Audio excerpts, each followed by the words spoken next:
আসলে আমি শুনছিলাম মন্ত্রমুগ্ধের মতো যারা যিনি উপস্থাপন করছিলেন, যারা বলেছেন, আসলে তাদের কথার যে টোন এবং যে উচ্চারণের ভঙ্গি, তাতে বোঝা যায় যে না, সঠিক লোক সঠিক জায়গায় প্রশিক্ষণ দিচ্ছে।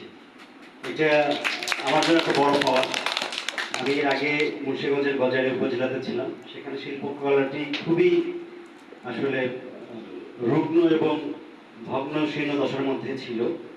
সেটিতে কিছু করার আগেই আমি ওখান থেকে বদলি হয়ে যাই, ওখানে কিছু করতে পারিনি। তো নতুন জায়গায় এসেছি, আপনাদের যে কথাগুলো শুনলাম, যেগুলো ইনফ্রাস্ট্রাকচারাল বা ম্যাটেরিয়ালস যেগুলো চেয়েছেন, এগুলো ইনশাল্লাহ আশা করি 1 থেকে 1.5 মাসের মধ্যে আমি দিয়ে দিতে পারবো।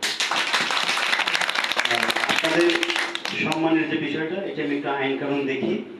আমি তো এসেছি এখানে নতুন, আমাকে একটু হয়তো বুঝতে একটু সময় লাগছে। আমি এখানকার বিভিন্ন আয় রোজগারের বিভিন্ন পথ এবং পন্থা আমি একটু যাচাই করে দেখি, সম্ভবত যাচাই করে আমি এই বিষয়ে উদ্যোগ নেব। আর সর্বোপরি যারা আমার ছোট্ট সোনামণিরা আছে, আমার বাচ্চার বয়সী, আমার মেয়েটা আসলে যে প্রতিদিন ক্লাসে যায়, স্কুলে অনেক পড়া, শুক্রবার সকালে ঘুম থেকে উঠতে একটু দেরি করে। 3 সপ্তাহ বলছি চলো তোমাকে দিয়ে আসি, কোনো মতেই আসে না। আশা করছি পরে শুক্রবার থেকে সেও আসবে। আর বয়স্কদের জন্য কিছু আছে কিনা এখানে?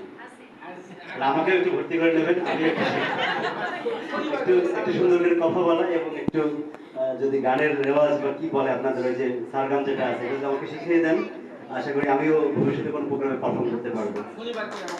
শনিবার করে বন্ধের জন্য ঠিক আছে। আমার আসলে শুক্র শনিবার এমন অবস্থা যায়, ছুটির দিন নামে কিন্তু কাজে আসলে ছুটি পাই না।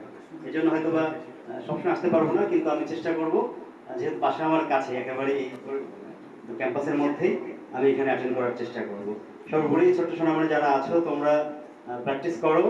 আমার এখানে খুব ভালো লাগছে, দেখেন এখানে হিজাব পড়া মা বোনরা আছে, আবার শাখা সুদের কলা পড়া মা বোনরা আছে, মানে এই যে একটা মেলবন্ধন পীরগঞ্জে, মানে এটাই যেন সবসময় বজায় থাকে। আমি এটাই যাবো এখানকার, ঠিক আছে? সবাই মিলেমিশে, আমরা একই মাটির সন্তান, একই রক্ত, লাল রক্ত আমাদের সবার শরীরে প্রবাহিত হয়।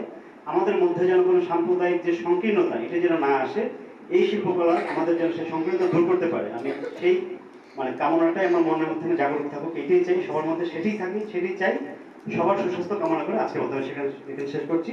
এই আয়োজনের যারা পিছনে আছে, সবাইকে ধন্যবাদ জানিয়ে আমার বক্তব্য শেষ করছি। আল্লাহ হাফিজ।